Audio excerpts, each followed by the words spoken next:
ନୀତିବଚନ ପୁସ୍ତକ ଅଧ୍ୟାୟ 19। ନ୍ୟାୟପରାୟଣ ଜୀବନଯାପନ କରୁଥିବା ଜଣେ ନିର୍ଧନ ବ୍ୟକ୍ତି କୁଭାଷୀ ମୂଢ଼ ଅପେକ୍ଷା ବରଂ ଶ୍ରେୟସ୍କର। ଜ୍ଞାନହୀନ ହୋଇ ରହିବା ମନୁଷ୍ୟ ପକ୍ଷରେ ଭଲ ନୁହେଁ। ଯିଏ ଦ୍ରୁତ ଗତିରେ ଗମନ କରେ ସେ ପଥଭ୍ରଷ୍ଟ ହୁଏ। ଜଣକର ମୂଢ଼ତା ଯେବେ ତାକୁ ବିନାଶ ଆଡ଼କୁ ଆନୟନ କରେ ତେବେ ତାର ହୃଦୟ ପ୍ରଭୁଙ୍କ ବିରୁଦ୍ଧରେ କ୍ରୋଧାନ୍ୱିତ ହୁଏ। ଧନ ସଂଖ୍ୟାଧିକ ନୂତନ ବନ୍ଧୁଙ୍କୁ ଅର୍ଜନ କରେ, କିନ୍ତୁ ଜଣେ ନିର୍ଧନ ତାର ବନ୍ଧୁ ଦ୍ୱାରା ପରିତ୍ୟକ୍ତ ହୁଏ। ଜଣେ କପଟୀ ସାକ୍ଷୀ ଅଦଣ୍ଡିତ ହୋଇ ରହିବ ନାହିଁ, ଏବଂ ଯିଏ ମିଥ୍ୟାଳାପ କରେ ସେ ରକ୍ଷା ପାଇବ ନାହିଁ। ଜଣେ ଉଦାର ବ୍ୟକ୍ତିର ପ୍ରୀତି ଲାଭ କରିବା ପାଇଁ ଉଦ୍ୟତ ହୁଅନ୍ତି, ଏବଂ ସମସ୍ତେ ଦାନଶୀଳ ବ୍ୟକ୍ତିର ବନ୍ଧୁ ଅଟନ୍ତି। ନିର୍ଧନ ଲୋକଟିର ଭ୍ରାତାଗଣ ମଧ୍ୟ ତାକୁ ଘୃଣା କରନ୍ତି, ତାହା ହେଲେ ତାର ବନ୍ଧୁଗଣ କେତେ ବା ଅଧିକ ତା ନିକଟରୁ ଦୂରେଇ ନ ଯିବେ। ସେ ଉତ୍ତମ କଥା କହି ସେମାନଙ୍କର ପଶ୍ଚାତଗମନ କରେ, କିନ୍ତୁ ତାର ସାହାଯ୍ୟ ହେବା ପାଇଁ କେହି ନାହିଁ। ଯିଏ ପ୍ରଜ୍ଞା ଲାଭ କରେ ସେ ନିଜକୁ ସ୍ନେହ କରେ, ଏବଂ ଯିଏ ବିବେଚନା ପାଇଁ ପ୍ରୟାସୀ ହୁଏ ସେ ଐଶ୍ୱର୍ଯ୍ୟଶାଳୀ ହେବ। ଜଣେ କପଟୀ ସାକ୍ଷୀ ଅଦଣ୍ଡିତ ହୋଇ ରହିବ ନାହିଁ, ଏବଂ ଯିଏ ମିଥ୍ୟା କହେ ସେ ବିନାଶ ହେବ। ଭୋଗବିଳାସରେ ଜୀବନଯାପନ କରିବା ଜଣେ ନିର୍ଧନ ବ୍ୟକ୍ତି ପ୍ରତି ଅନୁଚିତ। ଅଧିପତିମାନଙ୍କ ଉପରେ କର୍ତ୍ତୃତ୍ୱ ବିସ୍ତାର କରିବା ଦାସଟିର ତତୋଧିକ ଅନୁଚିତ। ସୁବୁଦ୍ଧି ମନୁଷ୍ୟକୁ ଧୀର କପି କରେ, ଏବଂ ଦୋଷ ପ୍ରତି କ୍ଷମା ଦେବା ତା ପକ୍ଷରେ ଏକ ଭୂଷଣ। ରାଜାଙ୍କ କୋପ ସିଂହର ଗର୍ଜନ ସଦୃଶ, କିନ୍ତୁ ତାଙ୍କର ପ୍ରୀତି ତୃଣାଦ୍ରତାକାରୀ ଶିଶିର ସମ। ଜଣେ ମୂଢ଼ ପୁତ୍ର ତାର ପିତାଙ୍କ ବିନାଶ ଘଟାଏ, ଓ ଜଣେ କଳହ ପ୍ରିୟା ପତ୍ନୀ ଅବିଶ୍ରାନ୍ତ ବୃଷ୍ଟିପାତ ସଦୃଶ। ଗୃହ ତଥା ସମ୍ପଦ ପିତୃଲୋକ ଠାରୁ ପ୍ରାପ୍ତ ଅଧିକାର ଅଟେ, କିନ୍ତୁ ଜଣେ ବିବେକମତୀ ପତ୍ନୀ ପ୍ରଭୁଙ୍କର ଏକ ଦାନ ଅଟେ। ଆଳସ୍ୟ ଜଣକୁ ଘୋର ନିଦ୍ରାରେ ନିମଗ୍ନ କରେ, ଜଣେ ଅଳସୁଆ କ୍ଷୁଧା ଭୋଗ କରିବ। ଯିଏ ଆଜ୍ଞା ପାଳନକାରୀ ସେ ସ୍ୱଜୀବନକୁ ସଂରକ୍ଷଣ କରେ, କିନ୍ତୁ ଯିଏ ବାକ୍ୟର ଅବଜ୍ଞାକାରୀ ସେ ମୃତ୍ୟୁ ମୁଖରେ ପଡ଼ିବ। ଯିଏ ନିର୍ଧନ ପ୍ରତି ଦୟା ପ୍ରଦର୍ଶନ କରେ ସେ ପ୍ରଭୁଙ୍କୁ ଧାର ଦିଏ, ଏବଂ ସେ ତାକୁ ପରିଶୋଧ କରିବେ। ଯେ ପର୍ଯ୍ୟନ୍ତ ତୁମର ବିଶ୍ୱାସ ଥାଏ ଯେ ତୁମର ପୁତ୍ର ଉତ୍ତମ ହେବ, ସେ ପର୍ଯ୍ୟନ୍ତ ତାକୁ ସଂଶୋଧନ କର। ତାର ବିନାଶ ଘଟାଇବା ପାଇଁ ତୁମେ ମନସ୍ଥ ହୁଅ ନାହିଁ। କଠିନ କପି ଶାସ୍ତି ଭୋଗ କରିବ, ତାକୁ ରକ୍ଷା କରିବା ପାଇଁ ଉଦ୍ୟତ ହେଲେ ତୁମକୁ ତାହା ପୁନରାୟ ଆବୃତ୍ତି କରିବାକୁ ପଡ଼ିବ। ଉପଦେଶ ଶୁଣି ଶିକ୍ଷା ଲାଭ କର, ତାହା ହେଲେ ତୁମେ ଭବିଷ୍ୟତରେ ବିଜ୍ଞ ହେବ। ମନୁଷ୍ୟ ନିଜ ମନରେ ବହୁବିଧ ଯୋଜନା ଆୟୋଜନ କରେ, କିନ୍ତୁ କେବଳ ପ୍ରଭୁଙ୍କର ଲକ୍ଷ୍ୟ ସାର୍ଥକ ହେବ। ଯେକୌଣସି ବ୍ୟକ୍ତିଠାରୁ ଦୟା ଆଗ୍ରହାନ୍ୱିତ ହେଉଥାଏ, ମିଥ୍ୟାବାଦୀ ଅପେକ୍ଷା ଜଣେ ନିର୍ଧନ ବରଂ ଶ୍ରେୟସ୍କର। ପ୍ରଭୁଙ୍କ ପ୍ରତି ଭୟଭକ୍ତି ଜୀବନ ଆଡ଼କୁ ବାଟ କଢ଼ାଏ। ଯିଏ ତାହା ପ୍ରାପ୍ତ ହୋଇଛି ସେ ତୃପ୍ତାବସ୍ଥାରେ ଅବସ୍ଥାନ କରେ, ତା ପ୍ରତି କୌଣସି ଅନିଷ୍ଟ ସଂଘଟିତ ହେବ ନାହିଁ। ଜଣେ ଅଳସୁଆ ଥାଳିରେ ନିଜ ମସ୍ତକକୁ ବୁଡ଼ାଇ ରଖେ, ତାହାକୁ ସେ ନିଜ ମୁଖକୁ ମଧ୍ୟ ଘେନିଯିବ ନାହିଁ। ଉପହାସକକୁ ଆଘାତ କରେ, ଜଣେ ଅଜ୍ଞ ତଦ୍ୱାରା ବିବେକର ଶିକ୍ଷା ଲାଭ କରିବ। ଜ୍ଞାନ ସମ୍ପନ୍ନ ବ୍ୟକ୍ତିକୁ ତିରସ୍କାର କଲେ ସେ ପ୍ରଜ୍ଞା ଅର୍ଜନ କରିବ। ଯେଉଁ ପୁତ୍ର ନିଜ ପିତାଙ୍କର ସମ୍ପଦକୁ ନଷ୍ଟ କରେ ଓ ସ୍ୱମାତାଙ୍କୁ ତଡ଼ିଦିଏ, ସେ ଅପମାନ ତଥା ଲଜ୍ଜା ଘଟାଏ। ମୋର ବତ୍ସ, ଜ୍ଞାନ ପଥରୁ ଭ୍ରଷ୍ଟ ହେବା ପାଇଁ ତୁମେ ଯଦି ଚାହୁଁଥାଅ, ତେବେ ଶିକ୍ଷୋପଦେଶରୁ ତୁମ କର୍ଣ୍ଣକୁ ବିମୁଖ କର। ଜଣେ ଅଧମ ସାକ୍ଷୀ ନ୍ୟାୟ ବିଚାରକୁ ନିନ୍ଦା କରେ ଓ ଦୁଷ୍ଟ ବ୍ୟକ୍ତିର ମୁଖ ଅନ୍ୟାୟ ଗ୍ରାସ କରେ। ଉପହାସକମାନଙ୍କ ପାଇଁ ଶାସ୍ତି ବିଧାନ ଓ ମୂଢ଼ ବ୍ୟକ୍ତିମାନଙ୍କର ପୃଷ୍ଠ ପାଇଁ ପ୍ରହାର ପ୍ରସ୍ତୁତ ହୋଇ ରହିଛି। ଅଧ୍ୟାୟ 20। ଦ୍ରାକ୍ଷାରସ ଜଣେ ଉପହାସକ ଓ ମାଦକ ଦ୍ରବ୍ୟ ଏକ କଳହ ପ୍ରିୟ ଅଟେ। ଯେ ତଦ୍ୱାରା ବିଭ୍ରାନ୍ତ ହୁଏ ସେ ବିଜ୍ଞ ନୁହେଁ। ରାଜାଙ୍କ ଭୟାନକ କୋପ ସିଂହ ଗର୍ଜନ ସଦୃଶ ଅଟେ। ଯିଏ ତାକୁ କ୍ରୋଧାନ୍ୱିତ କରେ ସେ ନିଜ ଜୀବନକୁ ବିପଦାପନ୍ନ କରେ। ବିପଦରୁ ଦୂରେଇ ରହିବା ବିବେକୀ ବ୍ୟକ୍ତି ପାଇଁ ସମ୍ମାନାସ୍ପଦ ବିଷୟ ଅଟେ। କିନ୍ତୁ ଜଣେ ନିର୍ବୋଧ କଳହରେ ମତ ରହେ। ଜଣେ ଅଳସୁଆ ଶରତ କାଳରେ ଚାଷ କରେ ନାହିଁ। ଫସଲ କାଳରେ ସେ ଖୋଜି ବୁଲିବ କିନ୍ତୁ କିଛି ପାଇବ ନାହିଁ। ଜଣେ ବ୍ୟକ୍ତିର ମନକଳ୍ପନା ଅଗାଧ ଜଳ ସଦୃଶ କିନ୍ତୁ ଜଣେ ଜ୍ଞାନୀ ତାହା କାଢ଼ିବ। ସଂଖ୍ୟାଧିକ ଲୋକ ନିଜ ନିଜକୁ ବିଶ୍ୱସ୍ତ ରୂପେ ଘୋଷଣା କରନ୍ତି କିନ୍ତୁ ଯଥାର୍ଥ ବିଶ୍ୱସ୍ତ ବ୍ୟକ୍ତିର ସନ୍ଧାନ କିଏ ବା ପାଇପାରିବ? ନ୍ୟାୟପରାୟଣତାରେ ବିଚରଣ କରୁଥିବା ଜଣେ ନୀତିନିଷ୍ଠ ବ୍ୟକ୍ତି ତାର ପରବର୍ତ୍ତୀ ବଂଶଧରମାନେ ଧନ୍ୟ ଅଟନ୍ତି। ନ୍ୟାୟ ବିଚାରର ସିଂହାସନରେ ଆସୀନ ଜଣେ ରାଜା ନିଜ ଚକ୍ଷୁ ଦ୍ୱାରା ମସ୍ତକ ମନ୍ଦକୁ ଏଡ଼ାଇ ଦିଏ। କିଏ କହିପାରିବ ଯେ ମୋର ହୃଦୟକୁ ମୁଁ ଶୁଦ୍ଧପୂତ କରିଅଛି, ମୁଁ ପାପ ପଙ୍କିଳରୁ ଶୁଦ୍ଧ? ବିବିଧ ପ୍ରକାର ବଟକରା ତଥା ପରିମାଣ ପ୍ରଭୁଙ୍କ ସନ୍ନିଧାନରେ ସମାନ ଭାବେ ଘୃଣ୍ୟ।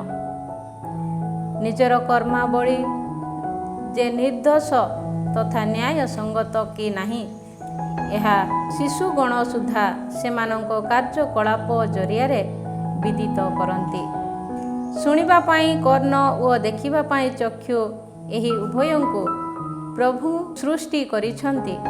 ନିଦ୍ରାକୁ ସ୍ନେହ କର ନାହିଁ ନଚେତ୍ ତୁମେ ଦରିଦ୍ର ହେବ। ତୁମର ଚକ୍ଷୁକୁ ଉନ୍ମୁକ୍ତ କର ଓ ତୁମେ ପ୍ରଚୁର ଆହାର ଲାଭ କରିବ।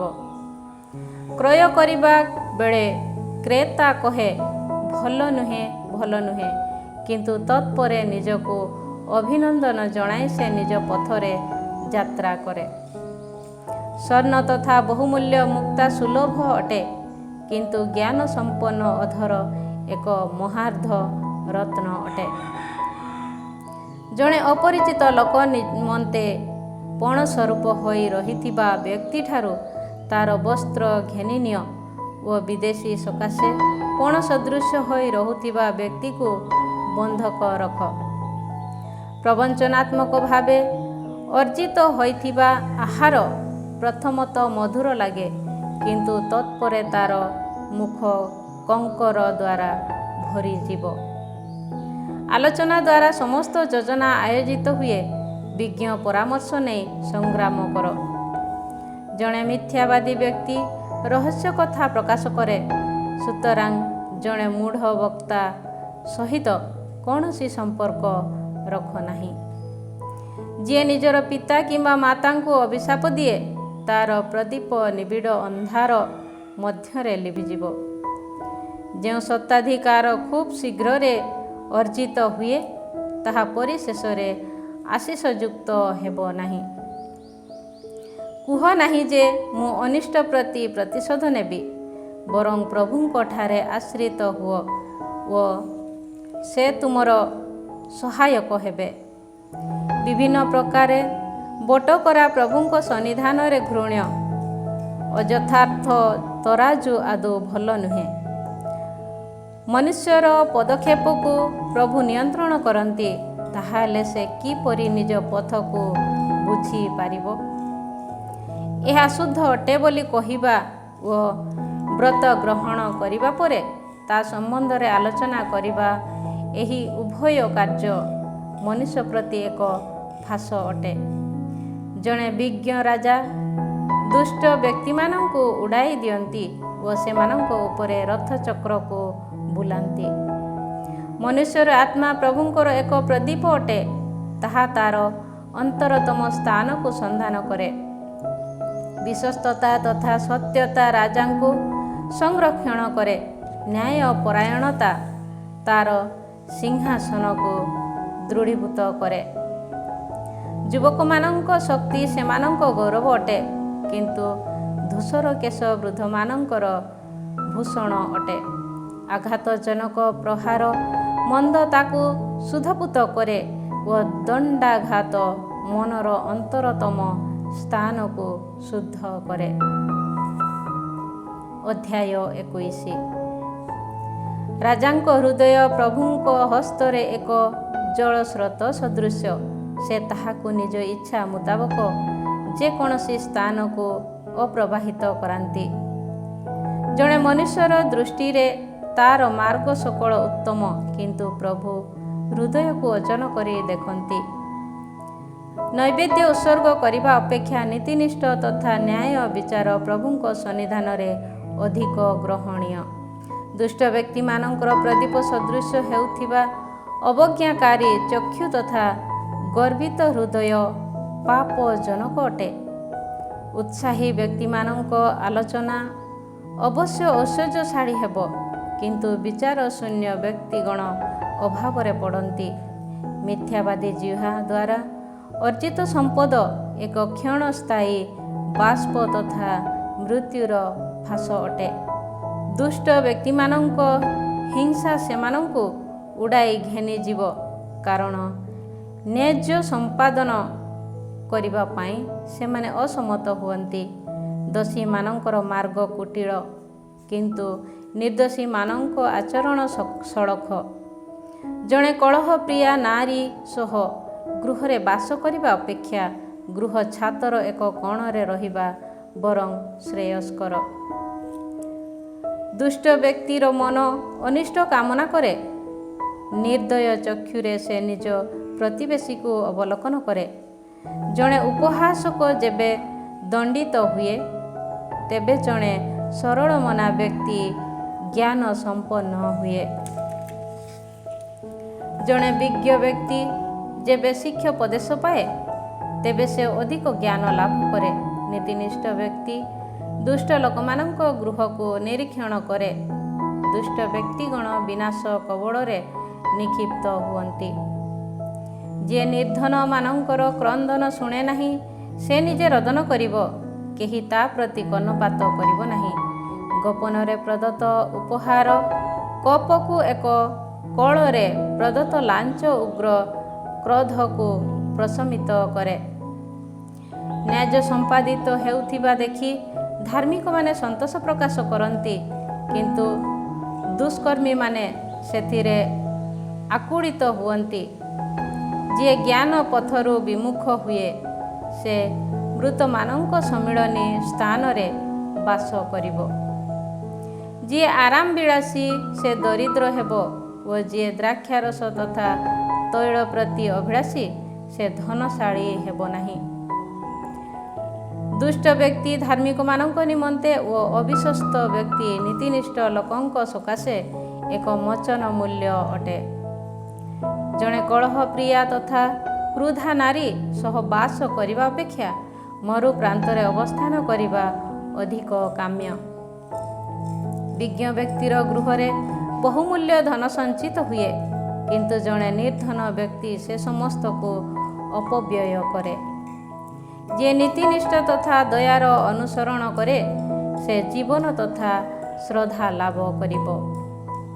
ପରାକ୍ରମୀମାନଙ୍କ ନଗରୀର ପ୍ରାଚୀର ଆରୋହଣ କରି ଜଣେ ବିଜ୍ଞ ବ୍ୟକ୍ତି ପ୍ରବେଶ କରେ। ସେମାନେ ଯେଉଁଠାରେ ଅବସ୍ଥାନ ସ୍ଥାପନ କରନ୍ତି, ସେହି ଦୁର୍ଗକୁ ସେ ଭୂମିସାତ କରେ। ଯିଏ ନିଜର ମୁଖ ତଥା ଜିହ୍ୱାକୁ ନିୟନ୍ତ୍ରଣ କରେ, ସେ ଅନିଷ୍ଟରୁ ରକ୍ଷା ପାଏ। ଯେ ଔଦ୍ଧତ୍ୟପୂର୍ବକ ଆଚରଣ କରେ, ସେହି ଅହଙ୍କାରୀ ତଥା ଗର୍ବୀ ବ୍ୟକ୍ତିର ନାମ ଅଟେ ଉପହାସକ। ଜଣେ ଅଳସୁଆର କାମନା ତାକୁ ନିଧନ କରେ, କାରଣ ତା'ର ହସ୍ତ ପରିଶ୍ରମ କରିବା ନିମନ୍ତେ ସମ୍ମତ ହୁଏ। ଦୁଷ୍ଟ ବ୍ୟକ୍ତିଗଣ ଦିନ ତମାମ ଲୋଭ କରନ୍ତି, କିନ୍ତୁ ଧାର୍ମିକ ବ୍ୟକ୍ତିଗଣ କୁଣ୍ଠିତ ନ ହୋଇ ଦାନ କରନ୍ତି। ଦୁଷ୍ଟ ବ୍ୟକ୍ତିର ନୈବେଦ୍ୟ ଘୃଣ୍ୟ କୁଚିନ୍ତାର ସହ ତାହା ଯଦି ଉତ୍ସର୍ଗିତ ହୁଏ, ତେବେ ତାହା କେତେ ବା ଅଧିକ ଘୃଣ୍ୟ। ଜଣେ କପଟୀ ସାକ୍ଷୀ ବିନାଶ କରେ ହେବ, କିନ୍ତୁ ଉପଦେଶର ଅନୁସରଣକାରୀ ବାକ୍ୟ ସ୍ଥାୟୀ ହୋଇ ରହିବ। ଜଣେ ଦୁଷ୍ଟ ବ୍ୟକ୍ତି ନିର୍ଭୀକ ମୁଖ ଦର୍ଶାଏ, କିନ୍ତୁ ଜଣେ ନୀତିନିଷ୍ଠ ବ୍ୟକ୍ତି ନିଜର ମାର୍ଗାବଳୀ ସମ୍ବନ୍ଧରେ ଧ୍ୟାନ ଦିଏ। ପ୍ରଭୁଙ୍କ ବିରୁଦ୍ଧରେ କୌଣସି ପ୍ରଜ୍ଞା, ଜ୍ଞାନ କିମ୍ବା ବିବେଚନା ସ୍ଥାୟୀ ଲାଭ କରିପାରିବ ନାହିଁ। ଯୁଦ୍ଧ ଦିନ ପାଇଁ ଘଟକ ସୁସଜ୍ଜିତ କରାଯାଇପାରେ, କିନ୍ତୁ ପ୍ରଭୁ ବିଜୟ ପ୍ରଦାନ କରନ୍ତି। ଅଧ୍ୟାୟ 22। ପ୍ରଚୁର ଧନ ଅପେକ୍ଷା ଏକ ସୁନାମ ଅଧିକ କାମ୍ୟ। ରୌପ୍ୟ ତଥା ସ୍ୱର୍ଣ୍ଣ ଅପେକ୍ଷା ଅନ୍ୟମାନଙ୍କର ପ୍ରୀତି ବରଂ ଶ୍ରେୟସ୍କର। ଧନଶାଳୀ ତଥା ଦରିଦ୍ର ମିଳିତ ହେଉଥିବା ଦେଖାଯାଏ, ପ୍ରଭୁ ହିଁ ସେ ସମସ୍ତଙ୍କର ସ୍ରଷ୍ଟା। ଜଣେ ବିବେକୀ ବିପଦକୁ ଦେଖି ସେଥିରୁ ବିମୁଖ ହୁଏ, କିନ୍ତୁ ଜଣେ ନିର୍ବୋଧ ଲୋକ ଅଗ୍ରସର ହୋଇ ବିପଦାପନ୍ନ ହୁଏ। ବିନମ୍ରତା ତଥା ପ୍ରଭୁଙ୍କ ପ୍ରତି ଭୟଭକ୍ତିର ପ୍ରତିଫଳ ସମ୍ପଦ, ସମ୍ଭ୍ରମ ତଥା ଜୀବନ ଅଟେ। କୁଟିଳ ବ୍ୟକ୍ତିମାନଙ୍କର ପଥ କଣ୍ଟକ ତଥା ଫାଶ ଦ୍ୱାରା ପରିପୂର୍ଣ୍ଣ। ଯେ ସ୍ୱଜୀବନକୁ ମୂଲ୍ୟବାନ ମନେକରେ, ସେ ସମସ୍ତରୁ ସେ ଦୂରେଇ ହୋଇ ରହିବ। ଗନ୍ତବ୍ୟ ପଥ ସମ୍ବନ୍ଧରେ ଜଣେ ଶିଶୁକୁ ତାର ଶୈଶବ କାଳରୁ ତାଲିମ ଦିଅ, ବାର୍ଦ୍ଧକ୍ୟ କାଳରେ ସେ ସେଥିରୁ ବିମୁଖ ହେବ ନାହିଁ। ନିର୍ଦ୍ଧନମାନଙ୍କ ଉପରେ ଧନଶାଳୀ କର୍ତ୍ତୃତ୍ୱ ବିସ୍ତାର କରେ, ଘାତକ ରଣଦାତାର ଦାସ ଅଟେ। ଯିଏ ଅନ୍ୟାୟ ରୋପଣ କରେ, ସେ ଅନିଷ୍ଟ ଅମଳ କରିବ, ତାର କପଦଣ୍ଡ ତା ଉପରେ ହିଁ ପଡ଼ିବ। ଯାହାର ଚକ୍ଷୁ ଉଦାର, ସେ ଆଶୀଷ ପ୍ରାପ୍ତ ହେବ, କାରଣ ସେ ନିଜ ଆହାରର ଏକ ଭାଗ ଦରିଦ୍ରକୁ ଦିଏ। ଉପହାସକକୁ ତଡ଼ି ଦିଅ, ତେବେ ଯାଇ କଳହ ବହିଷ୍କୃତ ହେବ ଓ କଳହ ତଥା ଅପମାନର ପରିସମାପ୍ତି ଘଟିବ।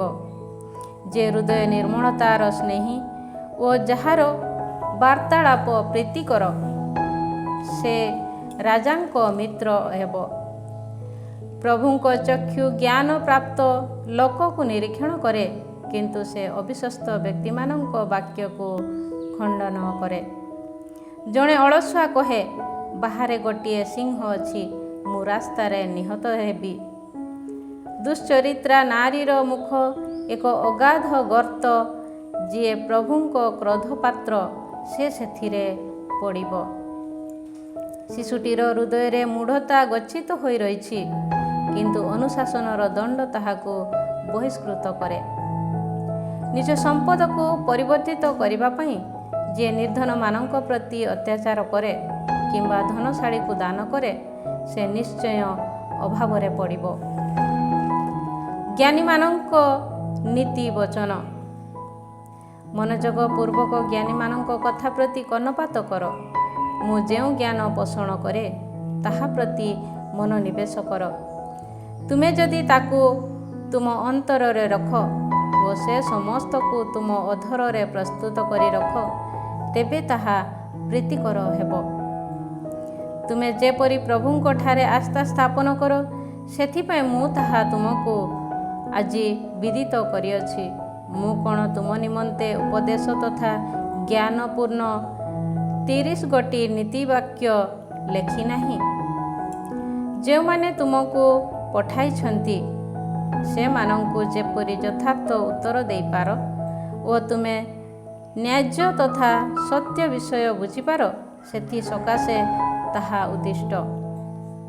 ସେ ଜଣେ ଦରିଦ୍ର ଥିବା ଯୋଗୁଁ ତୁମେ ତାର ବସ୍ତୁକୁ ଅପହରଣ କର ନାହିଁ, କିମ୍ବା ପୀଡ଼ିତ ବ୍ୟକ୍ତିମାନଙ୍କୁ ଦ୍ୱାର ଦେଶରେ ଉପଦ୍ରବ କର ନାହିଁ।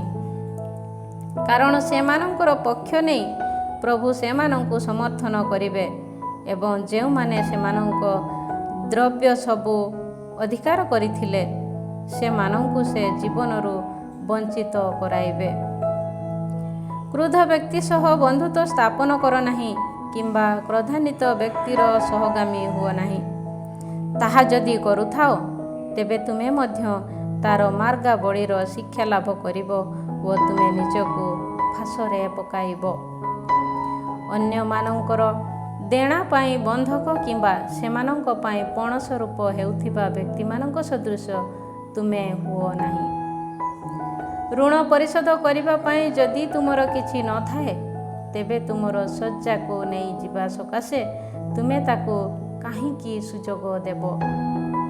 ତୁମ ପିତୃପୁରୁଷମାନେ ପୂର୍ବରେ ଯେଉଁ ସୀମାରେଖା ସ୍ଥାପନ କରିଥିଲେ ତାହାକୁ ସ୍ଥାନାନ୍ତର କର ନାହିଁ।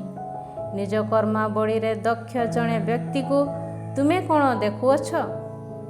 ରାଜାମାନଙ୍କ ସମ୍ମୁଖରେ ସେ ଦଣ୍ଡାୟମାନ ହେବ, ସେ ସାମାନ୍ୟ ଲୋକମାନଙ୍କ ଆଗରେ ଛିଡ଼ା ହେବ ନାହିଁ। ଅଧ୍ୟାୟ 23। ତୁମେ ଯେତେବେଳେ ଭକ୍ଷଣ କରିବା ପାଇଁ ଅଧିପତିମାନଙ୍କ ସହ ଆସୀନ ହେବ, ତୁମ ସମ୍ମୁଖରେ ଯାହା ପରିବେଶିତ ହୋଇଛି ତାହା ମନୋଯୋଗପୂର୍ବକ ନିରୀକ୍ଷଣ କର। ତୁମେ ଯଦି ଜଣେ ଭୋଗବିଳାସୀ ତେବେ ସେ ସମୟରେ ତୁମର ଗଳା ନଳୀରେ ଗୋଟିଏ ଝୁରିକା ରଖିଦିଅ। ତାର ସେହି ରୁଚିକର ଖାଦ୍ୟ ପ୍ରତି ଲୋଭ କର ନାହିଁ, କାରଣ ତାହା ପ୍ରବଞ୍ଚନାତ୍ମକ ଖାଦ୍ୟ ଅଟେ। ସମ୍ପଦର ଅର୍ଜନ ପାଇଁ ଅତ୍ୟଧିକ ପରିଶ୍ରମ କର ନାହିଁ, ସେଥିରୁ ନିବୃତ୍ତ ହେବା ପାଇଁ ଯଥୋଚିତ ବୁଦ୍ଧି ପ୍ରଦର୍ଶନ କର। ତୁମେ ଯେତେବେଳେ ତାହା ପ୍ରତି ଦୃଷ୍ଟି ଦେବ ସେହି କ୍ଷଣି ତାହା ଅଦୃଶ୍ୟ ହେବ। ଉତ୍କର୍ଷ ପକ୍ଷୀ ଯେପରି ଆକାଶ ଆଡ଼କୁ ଉଡ଼ିଯାଏ ସେହିପରି ତାହା ପକ୍ଷ ଲାଭ କରି ଉଡ଼ିଯାଏ। କୃପଣ ବ୍ୟକ୍ତିର ଭକ୍ଷଣ ଆହାର କର ନାହିଁ, ତାର ରୁଚିକର ଖାଦ୍ୟ ପ୍ରତି ଲୋଭ କର ନାହିଁ। ନିଜ ମନରେ ଗଣନା କରୁଥିବା ଜଣେ ବ୍ୟକ୍ତି ସଦୃଶ ସେ ଅଟେ। ସେ ତୁମକୁ କହିବ ଭୋଜନ ତଥା ପାନ କର, କିନ୍ତୁ ସେ ହୃଦୟରୁ ତାହା କହେ ନାହିଁ। ତୁମେ ଯାହା ଭକ୍ଷଣ କରିଅଛ ତାହାକୁ ବାନ୍ତି କରିବ ଓ ତୁମ ପ୍ରୀତିକର ବାକ୍ୟ ସବୁ ଅପବୃତ ହେବ। ଜଣେ ମୂଢ଼ ବ୍ୟକ୍ତିର କର୍ଣ୍ଣଗୋଚରରେ ବାର୍ତ୍ତାଳାପ କର ନାହିଁ, କାରଣ ତୁମ କଥାର ବିଜ୍ଞତା ତା ଅବମାନନା କରିବ। ଗୋଟିଏ ପୁରାତନ ସୀମାରେଖାକୁ ସ୍ଥାନାନ୍ତର କର ନାହିଁ କିମ୍ବା ପିତୃହୀନମାନଙ୍କ କ୍ଷେତଗୁଡ଼ିକୁ କରାୟତ୍ତ କର ନାହିଁ, କାରଣ ସେମାନଙ୍କର ରକ୍ଷକ ଶକ୍ତିଶାଳୀ ଅଟନ୍ତି। ସେମାନଙ୍କ ପକ୍ଷ ନେଇ ସେ ତୁମ ବିରୁଦ୍ଧରେ ଯୁକ୍ତିବାଦ କରିବେ। ବିଦ୍ୟାର ଅର୍ଜନ ପାଇଁ ତୁମର ମନ ଓ ଜ୍ଞାନ ବିଶିଷ୍ଟ ବାକ୍ୟ ପ୍ରତି ତୁମର କର୍ଣ୍ଣକୁ ମନୋନିବେଶ କର। ପିଲାକୁ ଶାସ୍ତି ଦେବା ପାଇଁ କ୍ଷାନ୍ତ ହୁଅ ନାହିଁ। ତୁମେ ଯଦି ତାକୁ ଯଷ୍ଟି ଦ୍ୱାରା ଆଘାତ କର ତେବେ ସେ ମୃତ୍ୟୁବରଣ କରିବ ନାହିଁ। ତୁମେ ଯଦି ତାକୁ ଯଷ୍ଟି ଦ୍ୱାରା ପ୍ରହାର କରିବ ତେବେ ତାର ଜୀବନକୁ ତୁମେ ପାତାଳରୁ ରକ୍ଷା କରିବ। ମୋର ବତ୍ସ, ତୁମର ହୃଦୟ ଯଦି ବିଜ୍ଞ ହୋଇଥାଏ ତେବେ ମୋର ହୃଦୟ ମଧ୍ୟ ସନ୍ତୁଷ୍ଟ ହେବ। ତୁମ ଅଧର ଯେବେ କଠିନ କଥା କହିବ ତେବେ ମୋର ଆତ୍ମା ଆହ୍ଲାଦିତ ହେବ। ତୁମର ହୃଦୟ ପାପୀମାନଙ୍କ ପ୍ରତି ଈର୍ଷାନ୍ୱିତ ନ ହେଉ, ବରଂ ଦିନ ତମାମ ପ୍ରଭୁଙ୍କ ପ୍ରତି ଭୟଭକ୍ତି ପ୍ରଦର୍ଶନରେ ବ୍ରତୀ ହୁଅ। ତୁମ ପାଇଁ ଅବଶ୍ୟ ଏକ ଭବିଷ୍ୟତ ରହିଛି ଓ ତୁମର ଆସ୍ଥା ବ୍ୟର୍ଥ ହେବ ନାହିଁ। ମୋର ବତ୍ସ ଶୁଣ ଓ ବିଜ୍ଞ ହୁଅ। ତୁମ ମନକୁ ସୁପଥରେ କଢ଼ାଇ ନିଅ। ଅପରିମିତ ଦ୍ରାକ୍ଷାରସ ପାନ କରୁଥିବା ଓ ଉଦର ଭରି ମାଂସ ଭକ୍ଷଣ କରୁଥିବା ବ୍ୟକ୍ତିମାନଙ୍କ ସଦୃଶ ହୁଅ ନାହିଁ, କାରଣ ଜଣେ ମଦ୍ୟପୀ ତାହା ପେଟୁ ଦାରିଦ୍ର୍ୟ ଅବସ୍ଥାରେ ପଡ଼ିବ। ପାନୋନ୍ମତ୍ତ ଜନିତ ନିଦ୍ରା ମନୁଷ୍ୟକୁ ଛିନ୍ନ ବସ୍ତ୍ର ପରିହିତ କରାଇବ। ତୁମର ଜନ୍ମଦାତା ପିତାଙ୍କୁ ଶୁଣ ଓ ତୁମର ବୃଦ୍ଧା ଜନନୀକୁ ଅବମାନନା କର ନାହିଁ। ସତ୍ୟତା କ୍ରୟ କର, ତାହାକୁ କେବେ ହେଁ ବିକ୍ରୟ କର ନାହିଁ। ପ୍ରଜ୍ଞା ଶିକ୍ଷୋପଦେଶ ତଥା ଜ୍ଞାନ କ୍ରୟ କର। ନୀତିନିଷ୍ଠ ବ୍ୟକ୍ତିର ପିତା ଅତ୍ୟଧିକ ଆନନ୍ଦିତ ହେବ। ଯିଏ ବିଜ୍ଞ ପୁତ୍ରର ଜନକ ସେ ତାଠାରେ ସନ୍ତୋଷ ଲାଭ କରିବ। ତୁମ ପିତାମାତା ଆନନ୍ଦିତ ହୁଅନ୍ତୁ, ତୁମର ଜନ୍ମଦାତ୍ରୀ ଆହ୍ଲାଦିତ ହେଉ। ମୋର ବତ୍ସ, ତୁମ ହୃଦୟ ମୋ ପ୍ରତି ମନୋନିବିଷ୍ଟ ହେଉ ଓ ତୁମ ଚକ୍ଷୁ ମୋର ମାର୍ଗାବଳୀକୁ ନିରୀକ୍ଷଣ କରୁ। କାରଣ ଜଣେ ଗଣିକା ଏକ ଅଗାଧ ଗର୍ତ୍ତ ଅଟେ ଓ ଜଣେ ସାହସିକ କର୍ମକାରିଣୀ ଏକ ସଂକୀର୍ଣ୍ଣ କୂପ ଅଟେ। ସେ ଜଣେ ତସ୍କର ସଦୃଶ ଛକି ବସେ ଓ ମନୁଷ୍ୟମାନଙ୍କ ହୃଦୟ ମଧ୍ୟରେ ଅବିଶ୍ୱସ୍ତମାନଙ୍କର ସଂଖ୍ୟା ପରିବର୍ତ୍ତିତ କରାଏ। କ୍ଲେଶ କାହାର, ଦୁଃଖ କାହାର, କଳହ କାହାର, ଅଭିଯୋଗ କାହାର, ଅକାରଣରେ କିଏ କ୍ଷୟ ପ୍ରାପ୍ତ, କାହାର ଚକ୍ଷୁ ରଙ୍ଗିତ। ଯେଉଁମାନେ ଦ୍ରାକ୍ଷାରସରେ ଉନ୍ମତ୍ତ ହୋଇ ସମୟ ଅପବ୍ୟୟ କରନ୍ତି, ସେମାନେ ମିଶ୍ରିତ ଦ୍ରାକ୍ଷାରସ ଆସ୍ୱାଦନ ପାଇଁ ଭ୍ରମଣ କରନ୍ତି। ତାହା କେବଳ ସେହିମାନଙ୍କର ଅଟେ। ଦ୍ରାକ୍ଷାରସ ଯେବେ ଲାଲ ବିଶିଷ୍ଟ ଓ ସ୍ଫୁଲିଙ୍ଗ ବିକିଳକରଣ କରି ଉଚ୍ଛ୍ୱସିତ ହୁଏ, ତେବେ ତାହା ପ୍ରତି ଦୃଷ୍ଟି ଦିଅ ନାହିଁ, କାରଣ ପରିଶେଷରେ ତାହା ସର୍ପ ପରି ଦଂଶନ କରିବ ଓ ବିଷଧର ସର୍ପ ସଦୃଶ ଦନ୍ତାଘାତ କରିବ। ତୁମ ଚକ୍ଷୁ ବିଚିତ୍ର ଦୃଶ୍ୟ ଦେଖିବ ଓ ତୁମ ମନ ଦୁର୍ଦ୍ଦମ କଥା କହିବ। ସମୁଦ୍ରରେ ଶୟନ କରୁଥିବା ଓ ଜାହାଜର ମାସ୍ତୁଲ ଉପରେ ନିଦ୍ରା ଯାଇଥିବା ବ୍ୟକ୍ତି ସଦୃଶ ତୁମେ ହେବ। ସେ ସମୟରେ ତୁମେ କହିବ, ସେମାନେ ମୋତେ ଆଘାତ କଲେ, କିନ୍ତୁ ମୁଁ କ୍ଷତପ୍ରାପ୍ତ ହେଲି ନାହିଁ। ସେମାନେ ମୋତେ ପ୍ରହାର କଲେ, କିନ୍ତୁ ମୁଁ କିଛି ଜାଣିନାହିଁ। ମୁଁ ବା କେବେ ଉଜାଗର ହୋଇ ଉଠିବି, ସେ ସମୟରେ ମୁଁ ପୁନରାୟ ପାନ କରିବି।